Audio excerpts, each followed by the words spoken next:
Star Wars Episode 1, The Phantom Menace, is directed by George Lucas, and it stars Liam Neeson, Ewan McGregor, and Jake Lloyd. Before I get into my review, I want to make something very clear. I'm aware that the Star Wars prequels are very divisive, and there are varying opinions on them. This is honestly fine to me. Having different opinions is honestly just human nature, and discussion is allowed in the comments. But what is not allowed is personal attacks against each other because of these varying opinions. Having a different opinion does not give you a license to be toxic. I generally don't like the phrase, "it's just a movie," because I feel like that severely downplays the impact a film could have on someone. But still, this isn't an excuse to act childish. But anyways, this point will be especially more clear once I review the sequel trilogy, because those movies are extremely divisive.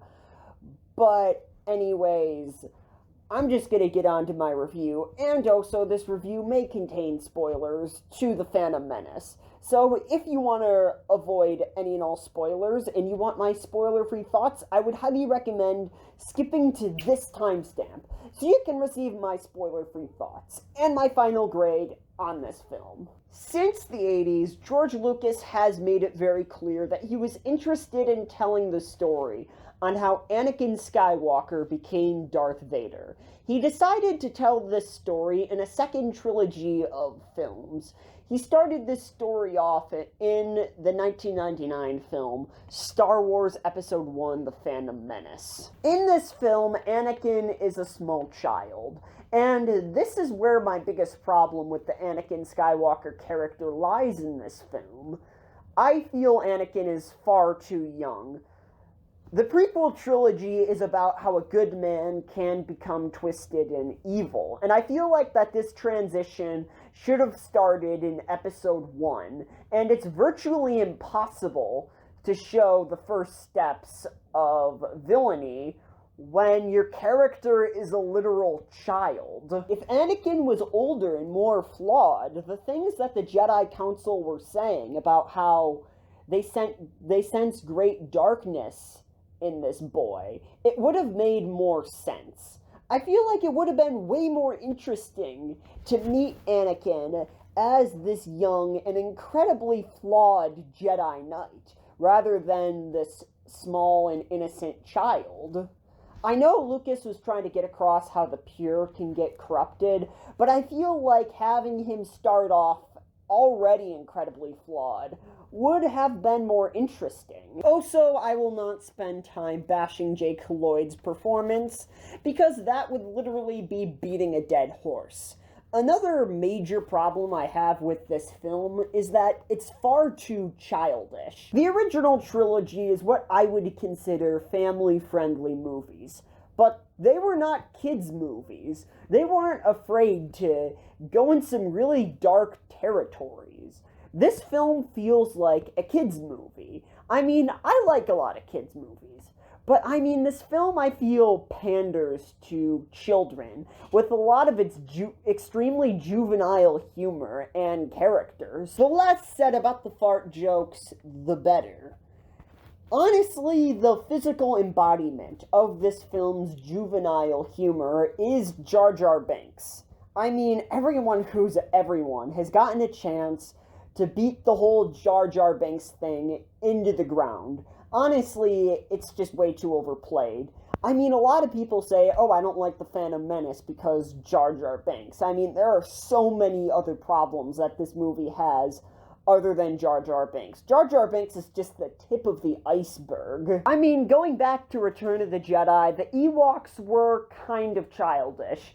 But I mean, they can take down an AT-ST and an Imperial army, so I feel like they get a pass. Also, I kind of feel bad making fun of Jar Jar Binks, because the actor Ahmed Best, I really hope I didn't slaughter his name, went through a lot of mental health struggles because of the hate that he was receiving from the Star Wars fandom.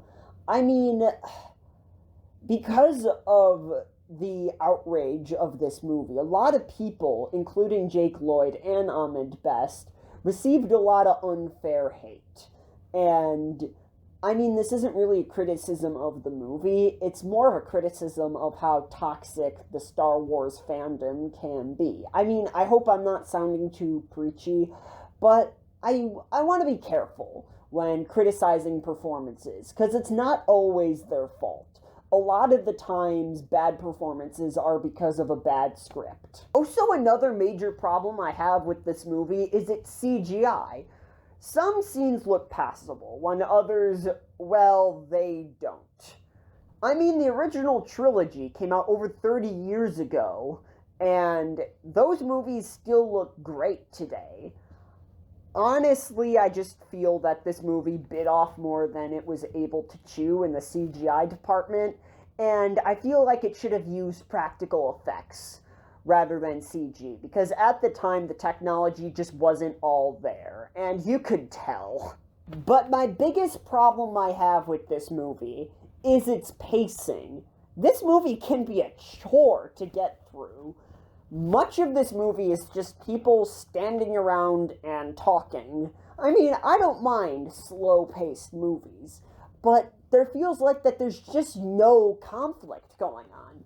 It's just a bunch of people standing around and talking about space politics.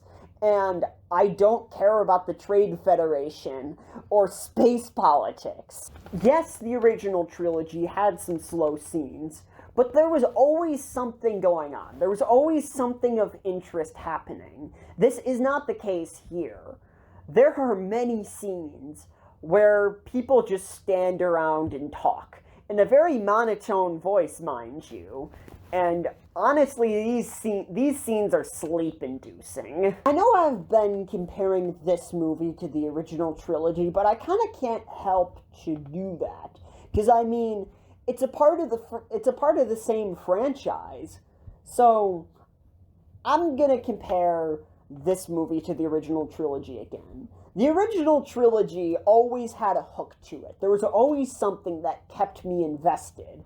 This movie doesn't have that, though.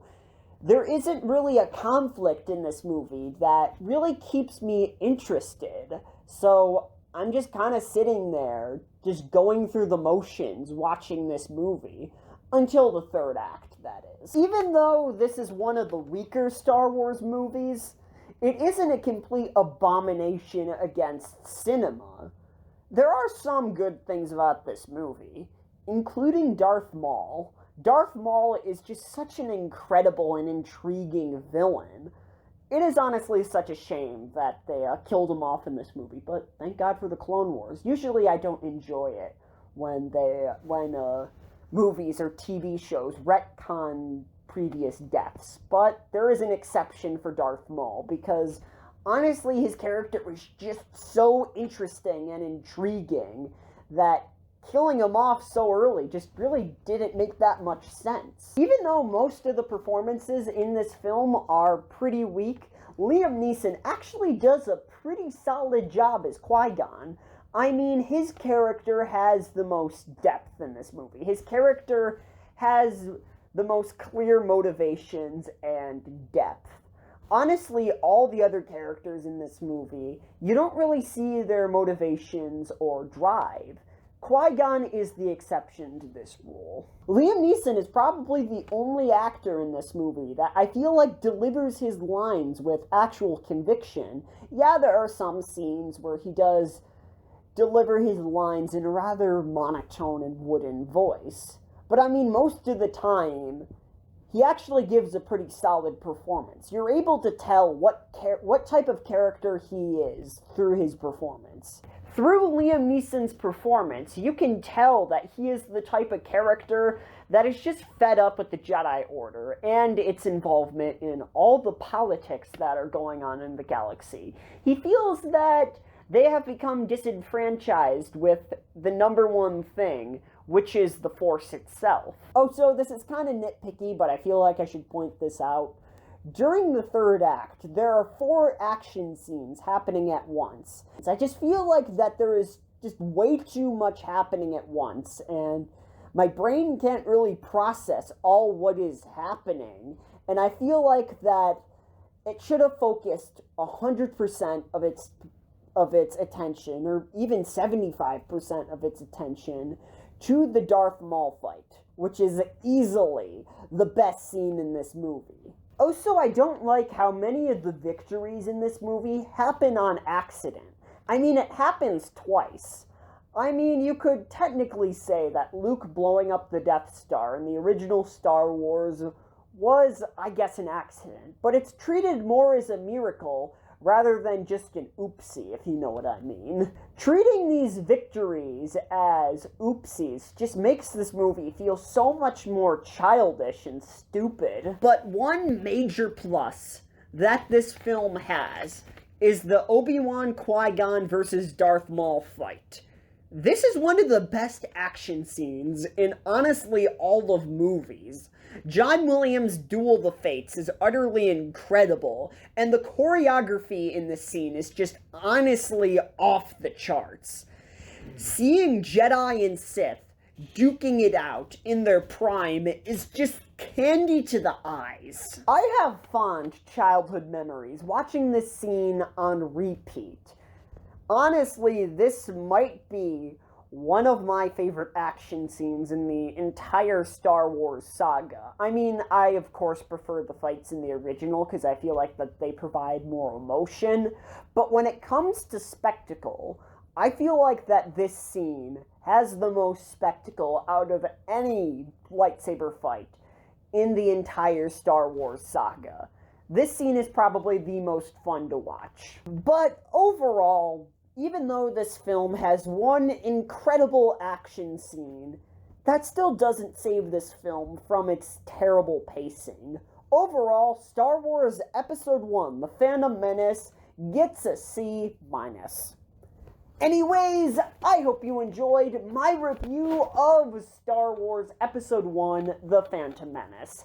And if you did, make sure to give this video a like. And if you want more content like this, hit the subscribe button and ring the bell notification so you can be notified every time I upload a new video. And shout out to China Pots and Bradley Cooper.